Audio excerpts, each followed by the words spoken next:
Bollywood singer और वही राजस्थान से बात की जाए तो तलाश मूवी, हैप्पी न्यू ईयर, रक्त चरित्र और फिर एक राजस्थान का फेमस गाना हरियाला बना। बॉलीवुड सिंगर रविंद्र उपाध्याय अपने निजी कार्यक्रम में भाग लेने जोधपुर आए हैं। इस वक्त हमारे साथ एक्सक्लूसिव बातचीत करने के लिए मौजूद हैं। आइए इनसे बात करते हैं। रविंद्र जी, वैसे आप राजस्थान से हैं, राजस्थान की जय जन्मे हैं। आज आप सूरी नगरी जोधपुर आए हैं। क्या संगीत को लेकर हम आपसे ये जानना चाहेंगे कि संगीत अपने जीवन में कितना ज़रूरी है? देखिए, सबसे पहले तो जब मैं अपने घर आता हूँ, राजस्थान आता हूँ, और स्पेशली जब जोधपुर आना होता है तो वैसे ही अपने जो स्वर लहरियाँ हैं गूंजती हुई नज़र आती हैं यहाँ पर। तो फोक म्यूज़िक का और संगीत को लेकर और स्पेशली फिल्म्स को लेकर भी जोधपुर का जो जुड़ाव है, मुझे लगता है कि राजस्थान में जोधपुर एक ऐसी जगह है जहाँ से ऑथेंटिक फिल्मकार हुए हैं, जिन्होंने संगीत, गीतकार और फिल्मकार सभी अपने जोधपुर से यहाँ से बिलोंग करते हैं। तो बहुत ही प्यारी जगह पर आया हुआ हूँ। और देखिए, संगीत ज़रूरी क्यों है? मैं तो कहता हूँ कि बॉडी, जब जिस शरीर में हम लोग चल रहे हैं वो पूरा शरीर ही संगीत है। अगर आप देखिएगा तो हमारे जीवन का जो सेंटर है वो हमारी सांसें हैं और हमारी हृदय गति है, यानी कि हार्ट बीट।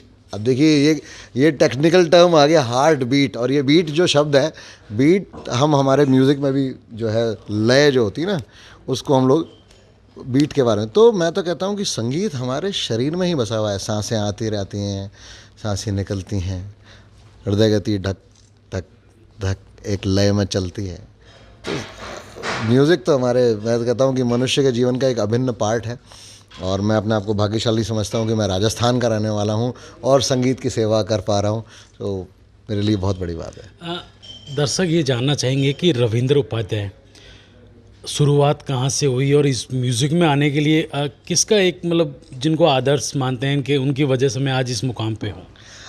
देखिए, शुरुआत वैसे तो हर एक संगीतज्ञ की, हर एक जो भी हम लोग जो भी म्यूज़िक में होते हैं, बचपन से आप देखिएगा वो एक भगवान की देन होती है उनको हमेशा।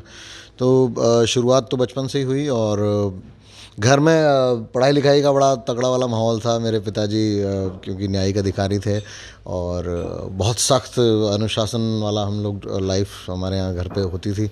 लेकिन हमारे यहाँ पे ना एक सबसे अच्छी बात ये थी कि म्यूज़िक को लेके बहुत ज़्यादा रेस्ट्रिक्शंस नहीं थे। ऐसा नहीं, जो कई परिवारों में मैंने देखा है कि वो कि नहीं बस थोड़ी सी देर सुन लिया या सुन भी, मतलब म्यूज़िक को ज़्यादा वो तरजीह नहीं देते। लेकिन हमारे यहाँ ऐसा नहीं था। हमारे यहाँ पे मम्मी बहुत सुरीली हैं, हालांकि वो गृहिणी हैं, लेकिन उन्होंने मुझे लगता है कि पहला स्वर अगर मैंने सुना होगा शायद तो उनके मुंह से, या मतलब वहीं से मुझे लगता है कि मुझे म्यूज़िक का शुरुआत हुई मेरी। अच्छे अच्छे प्यारे गाने, हम लोग पुराने गाने बड़े चलते थे घर पे, रफ़ी साहब के और मुकेश जी के, ये सब गाने हम लोग बचपन में बहुत सुनते थे। रविंद्र जी, एक बात यह है कि म्यूज़िक परिवार में तो कोई है नहीं म्यूज़िक गाने वाला। जी। आपको इस म्यूज़िक पढ़ाई छोड़ के या पढ़ाई के बाद म्यूज़िक की तरफ जाना कहीं न कहीं बंदिश हैं, या किस तरीके से गए? कहीं दिक्कतों का सामना करना पड़ेगा? घर वालों ने भी कहा होगा कि म्यूज़िक की तरफ क्या है, कैसे, क्योंकि राजस्थान से आप बिलोंग करते हैं। जी हाँ, नहीं, ये बिल्कुल आपने बिल्कुल ठीक और सटीक बात पूछी। मैं आपको सच बात बताना चाहता हूँ। देखिए क्या होता है, और ये गलत भी नहीं है। मैं माता पिता को, किसी भी पेरेंट को जो कि वो अपने बच्चे का भला सब लोग चाहते हैं। देखिए, भला चाहने का मतलब क्या, सिंपली एक ऐसा प्रोफेशन चुनो, या तो वो आपका फैमिली बिजनेस हो, पिताजी ने भी, दादाजी ने भी, सबने वो बिज़नेस किया, सब उसमें पारंगत हैं, आप अच्छी तरह समझते हैं प्लस माइनस क्या है उस बिज़नेस का, या तो आप वो करते होते। क्योंकि मेरे यहाँ तो मैं तो जैसे मैंने बताया कि सर्विस क्लास फैमिली, एक मध्यम वर्गीय परिवार, और उसमें फिर ये होता है कि आप सभी चाहते हैं कि भाई एक ऐसा सिक्योर प्रोफेशन आप चुनें जिसमें एक बाइज़्ज़त आप अपनी अच्छी इज़्ज़त से ज़िंदगी जी सकें, अपना भरण पोषण बच्चों का, सबका, मतलब परिवार का सब कुछ कर पाएँ आप लोग। तो वो एक मन में होती है, सभी के भाव होता है। तो मेरे पेरेंट्स के मन में भी यही भाव था, और उनकी उस भावना की इज़्ज़त करते हुए मैंने पढ़ाई लिखाई पे पूरा ध्यान दिया। मैंने मेरा BA किया, फिर LLB कंप्लीट किया, उसके बाद मैंने एज एन एडवोकेट प्रैक्टिस भी करना शुरू कर दिया था। RJS की तैयारियाँ तैयारियां शुरू थी, साथ में मुझे फ़ौज में जाने का भयंकर शौक़ था, तो मैंने सीडीएस बहुत सीरियसली मैंने सीडीएस के लिए तैयारी की। 3 बार सफल भी हुआ, लेकिन तीनों बार इंटरव्यूज़ में मैं आउट हो जाता था।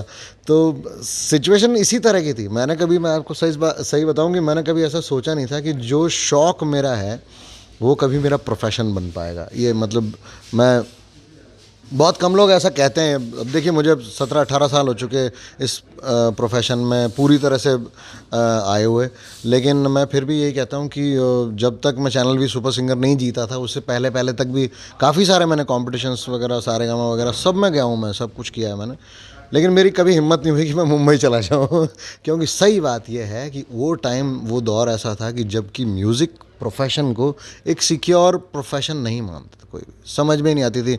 लोग सोचते थे कि यार अरे क्या गाना वाना गा के क्या, कैसे पेट पालोगे, क्या करोगे। लेकिन थैंक्स टू रियलिटी शोज़ कि एक फेस आइडेंटिटी दी उन्होंने, और दूसरा अपॉर्चुनिटीज़ दी, और धीरे धीरे जो फेस वैल्यू की वजह से मतलब प्रोफेशन में बड़ा फ़ायदा मिलता है। आप अपना आप कमा भी सकते हो और आप गा भी सकते हो, दोनों काम एक साथ कर सकते हो। तो वो एक घबराहट थी मेरे घर में भी, कई बार विरोध भी होता था बहुत कि क्या गाना वाना। और मैं आपको सही बात बताऊं, होता ये था कि जब एलएलबी तक, क्योंकि भाई पढ़ाई तो चालू ही थी, होता यह था कि दिसंबर भी ज़्यादा लेट बोल रहा हूँ, नवंबर एंड मतलब दिवाली के बाद, ऐसे मान लो दिवाली के बाद मुझे म्यूज़िक को बिल्कुल छोड़ना पड़ता था जब तक कि मेरे फाइनल एग्ज़ाम्स ना हो जाए। होता था, हर साल यही होता था। फिर जाके गर्मियों की छुट्टियों में नंबर आता था म्यूज़िक का। तो म्यूज़िक वो सेकेंडरी दैट टाइम। और वैसे मैं एक बात यहाँ पे मैं मेरे सारे दोस्तों से कहना चाहता हूँ, जो भी हमारे फ्रेंड्स म्यूज़िक को एज अ प्रोफेशन देख रहे हैं, देखिए सही बात यह है कि आप किसी भी प्रोफेशन में जाएं, मैं तो म्यूज़िक की बात तो बाद में करूँगा, आप किसी भी प्रोफेशन, जब मैं वकालत कर रहा था 5 साल वकालत करने के बाद भी मुझे नहीं लगता था कि मुझे कुछ थोड़ा बहुत भी मैं सेटल हुआ हूँ।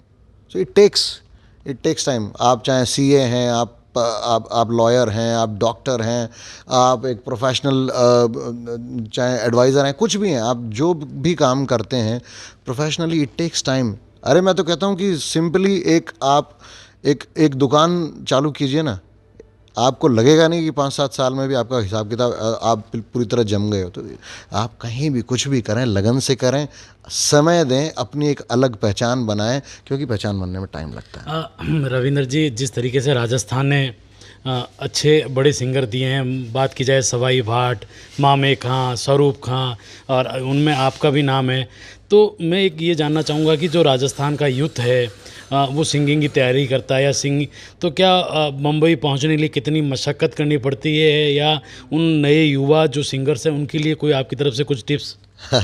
ये वैसे जो हम लोग बात कर रहे हैं, देखिए कलाकार का संघर्ष एक कलाकार ही समझ सकता है, और वो हर एक के लिए एक सा नहीं होता। ये भी एक मैं आपको बात बताना चाहूँगा। देखिए क्या है, मैं तो सारे बड़े बड़े नाम, आपने बहुत अच्छे अच्छे गुणीजनों के नाम लिए हैं, बहुत सब सीखे हुए हैं और बहुत ख़ानदानी लोग हैं, सब लोग उनकी पुश्तें म्यूज़िक करती आ रही हैं, तो मैं तो उस लाइन में खड़ा ही नहीं होता हूँ।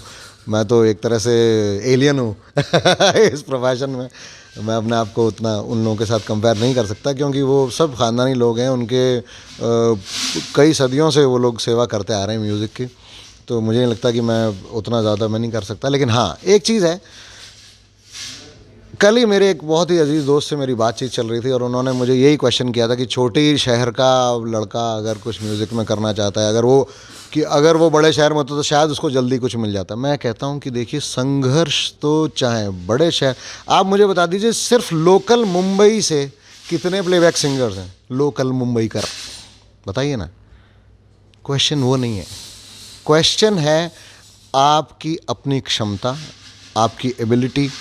दूसरी चीज़, आपका संग, आप किस लेवल तक जाके अपने प्रोफेशन को लेके आप क्रेज़ी हो, वो चीज़ आप करनी पड़ेगी। चाहे आप और अब तो बहुत बड़ा हमारे पास वरदान है, सोशल मीडिया, डिजिटल प्लेटफॉर्म्स। आप मतलब किसी भी इंटीरियर, किसी कोने में, किसी धोरे के ऊपर बैठ के भी अपना एक बढ़िया सी रील बना के अगर आप अपलोड कर रहे हो, तो हो सकता है यू माइट गेट वायरल। सो मतलब ये तो अभी कहानी एकदम ही अलग ही हो गई है। उसके लिए आपको कहीं दौड़ भाग करके जाने की ज़रूरत नहीं है। ज़रूरत है आपको अपने पेशेंस रखने की, अपना अच्छा क्रिएट करो, अपनी तैयारी अच्छी करो, बढ़िया रियाज़ करो। अगर आप सिंगर हो, अगर आप वादक हो, तो आप अपने तैयारियां खूब करो, अपने गुरुजी से सीखो, यही सब है। अच्छा, रविंद्र जी राजस्थान से हैं, और अगर राजस्थानी संगीत की बात की जाए तो जितना वेटेज नहीं मिल पाता जितना बॉलीवुड का जो गाने हैं, तो कहीं ना कहीं राजस्थानी संगीत के लिए भी ज़रूरत है कि उसको अच्छा प्लेटफॉर्म मिले। तो आपने राजस्थानी गाने भी गाए हैं, तो किस तरीके से राजस्थानी संगीत को बढ़ावा दिया जा सकता है? सबसे ये क्वेश्चन पिछले कई सालों से गूंज रहा है लगातार। दो क्वेश्चन हैं हम राजस्थानियों के सामने। पहला क्वेश्चन है कि हम हमारी भाषा को कैसे सपोर्ट करें, और दूसरा क्वेश्चन है कि हम हमारे संगीत को कैसे सपोर्ट करें। तो देखो, आपने एक छोटो सो काम करना है कि कोशिश करो, कोई ज़रूरी को नहीं कि ताकि जो भी बोली है, मैं तो बोली की बात करूँ, भाषा की बात को नहीं करूँ, क्योंकि आप राजस्थान के मैं जठे भी थे जाओला थने अलग अलग बोलियाँ मिलेली। तो थे ये बात ने को नहीं कह सको कि मारवाड़ी राजस्थानी है, कि मेवाड़ में बोला जाने वाली वो है, कि बागड़ में के बोले हैं, और शेखावाटी में और ढूंढाड़ में के बोले। तो सब अपने अपनी बोलियों का सम्मान करो, शर्माओ मत, और उसे मजाक की तरह मत लो। कोशिश करो कि आप अपनी भाषा का सम्मान करोगे तो आपको अपने आप ही अपनी भाषा का म्यूज़िक भी मज़े पसंद आने लगेगा। और देखो, सही बात यह है कि नए बहुत सारे प्रोड्यूसर्स आ रहे हैं, बहुत सारे अच्छे क्रिएटर्स हैं जिन्होंने राजस्थानी भाषा की खूब सेवा की है और भी सेवा करते जा रहे हैं। म्यूज़िक अच्छा बन रहा है।